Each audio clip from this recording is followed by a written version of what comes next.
Call this to order. Thank you very much for all of you attending today to this special meeting. Excuse me. Our first order of business is I'm going to ask Jill Burnett. Can we make sure we highlight her, please? So today we're going to take active steps to make this commitment abundantly clear and equip our university community with policies that are not easily understood, not always easily understood, but also intentionally embraced as the foundation of our free society. We're going to do everything we can. The responsibility I share with what I think is a huge opportunity and a blessing here is the responsibility for me to both educate and protect the people on this campus.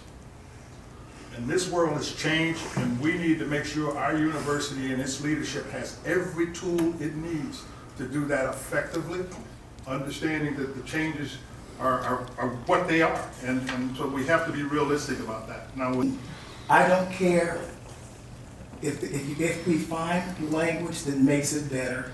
I don't care where it comes from. If it comes from faculty, if it comes from students, or if it comes from staff. I don't care. What I want is to put the best policy forward for consideration. So we spent a lot of hours individually and as a group talking through that feedback. And as a result of our review and analysis of that feedback, we made a number of revisions to the prior version of the draft Expressive Activity Policy that are now included in the current version that you will consider today.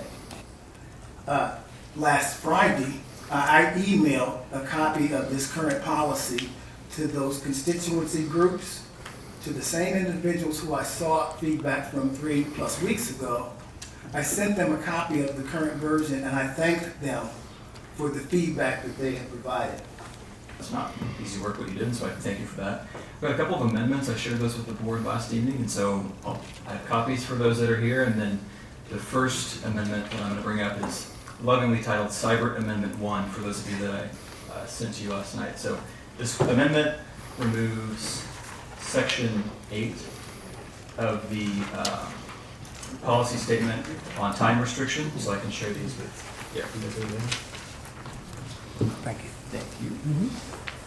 I'd be happy to share some logic on this one. When talking with some of my stakeholders, across campus, students, faculty, staff, some of the folks that are tasked with the work of enforcing this policy, I kind of came to the conclusion that I believe that it's too restrictive. In our original policy, we provide statute that describes expressive activity, and so some of those activity, let me find it. Some of those activity includes participating in free speech or conduct protected by the First Amendment, or communicating by any lawful, verbal, written, audiovisual, or electronic means. And so I worry that by having this policy, we're only prohibiting those activities during the hours of 6 a.m. to 11. We may open ourselves up to risk by prohibiting it at other times. So that is my motion. I move that we make that amendment. I would appreciate a second if anyone so feels. I second. haven't heard any move in a second. Andrea has to take a roll call on it. Trustees, as I call your name, please vote yea or nay for the amendment that Trustee Siebert has put forward. Trustee Buckner? Nay. Burnett? Nay. Langham? Nay. Lucchese? Nay. Morris? Nay.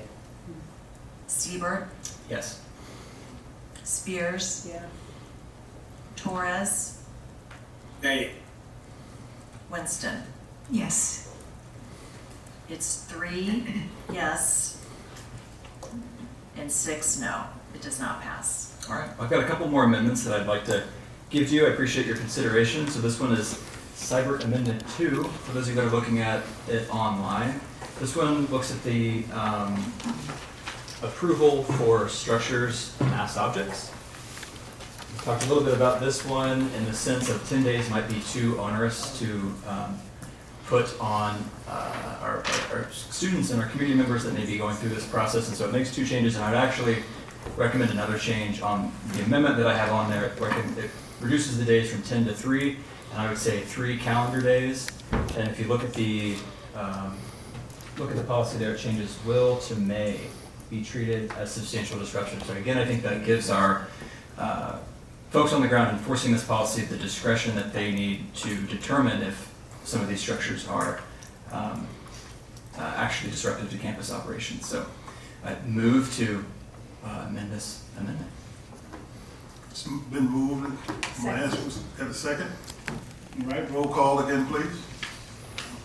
Trustees, as I call your name, please note for the record, yay or nay for the second amendment. Trustee Buckner, Nay. Burnett, Nay. Langham, Nay. Lucchese, Nay. Morris, Nay. Siebert, Yes. Spears, I have to say nay. The reason being, I think 3 days would be not enough, but I also think 10 days is a little too much. To prevent the removal of an unapproved structure, Indiana University's Associate Vice President, Superintendent for Public Safety, will make the determination with respect to the engagement of any additional resources necessary to remove an unapproved structure. Okay, so I'm proposing that we leave that in, but then we add in the statement of the use of Indiana State Police to enforce this statute is only allowable as a last resort.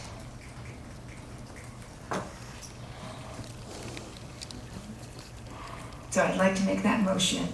Accept it as it is in the revised policy with the additional statement at the end. The use of Indiana State Police to enforce this statute is only allowable as a last resort. Okay. There's been a motion. I'll ask for a second. Hearing none. We're going with the approved. Hearing none. That's failed. Okay, Okay?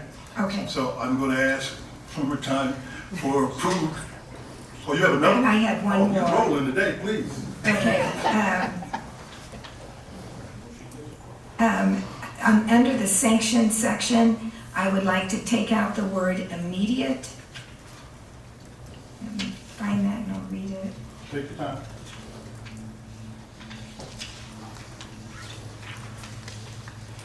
It says, conduct reasonably believed to be in violation of the expressive activity policy may result in immediate action by the university, including but not limited to citation, trespass, and/or interim suspension from campus. I think immediate means that they're guilty until proven innocent. And also, I could not find that in any other universities that they had immediate sanctions. How about that ballpark? So what is the amendment, just to remove the word The, immediate? the word, so I move that we remove the word immediate under the sanctions section. Then when we have to specify, could somebody address that? Because I'm thinking if you don't specify when, it could be next month or 2 weeks. I mean, it really needs to, when you violate it. So Okay, as you said that, Sorry, Cindy. May I ask? Yeah. Did you say, I'm sorry, I don't have it up in front of me on my computer here. Did you say it may result in? May result in. It doesn't, okay, so may doesn't mean it will. I think there's some softness there. Okay, I just wanted to clarify that. Thank you. I'll read it again. Yeah. Okay, conduct reasonably believed to be in violation of the expressive activity policy may result in immediate action by the university, including but not limited to citation, trespass, and/or interim suspension from campus. May.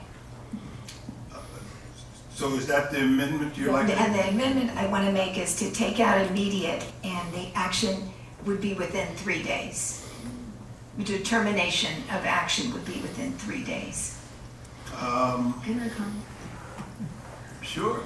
Well, Cindy noted that may sort of softens it, but I think putting 3 days on it, 4 days, I think that's, I don't know, I think that could be a problem as well. So if you say may then it may. If you're guilty, it will. If you're not, it won't. So I think the may softens it. But again, you're assuming they're guilty. But if you don't have a sanction, you're not guilty. I mean, I guess it's just such an interpretation could be so different, because I'm thinking if you say may, then if you definitely are, you are guilty, you're standing there, you're guilty, so then you will be immediate. But if if there's a question, then it's may. I don't know. Yeah, that's just the thought that I had. We all do that? Having heard those two, there's a motion for the amendment. Can I ask, is there a second? Hearing none, I will ask again, as it was shared with us earlier, approval is requested for the Expressive Activity Policy as it was presented. Can I get a motion? Second. Move it. Now we have to do a roll call. Here we go. Trustees, as I call your name, please note for the record, yea or nay for approval of the Expressive Activity Policy. Trustee Buckner. Yay. Burnett. Yay. Langham. Yay. Lucchese. Yay. Morris. Yay. Siebert. Nay. Spears. Nay. Torres. Yay. Winston. Nay. Speak up. Nay. Yeah. We have 6 yeses, 3 nos. Passes. Y'all really like snipers. Having said that, and the vote is clear, the university now has a expressive policy, and I want to thank you all, expressive activity policy. I thank you all. There are difficult decisions to be made now and in the future. I want to thank you for your courage in making this. Having said that, I'm going to open the floor just for a second. If anybody have anything else to offer? Yeah, why do you hate students? No student I've talked to was in favor of this policy. No faculty member I've talked to was in favor of this policy. So why does the Board of Trustees think that the voices of students and faculty do not matter?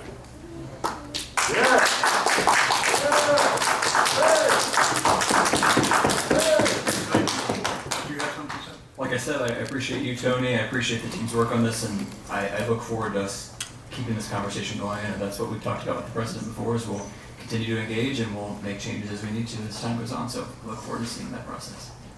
Thank you. Having heard that, this meeting is adjourned.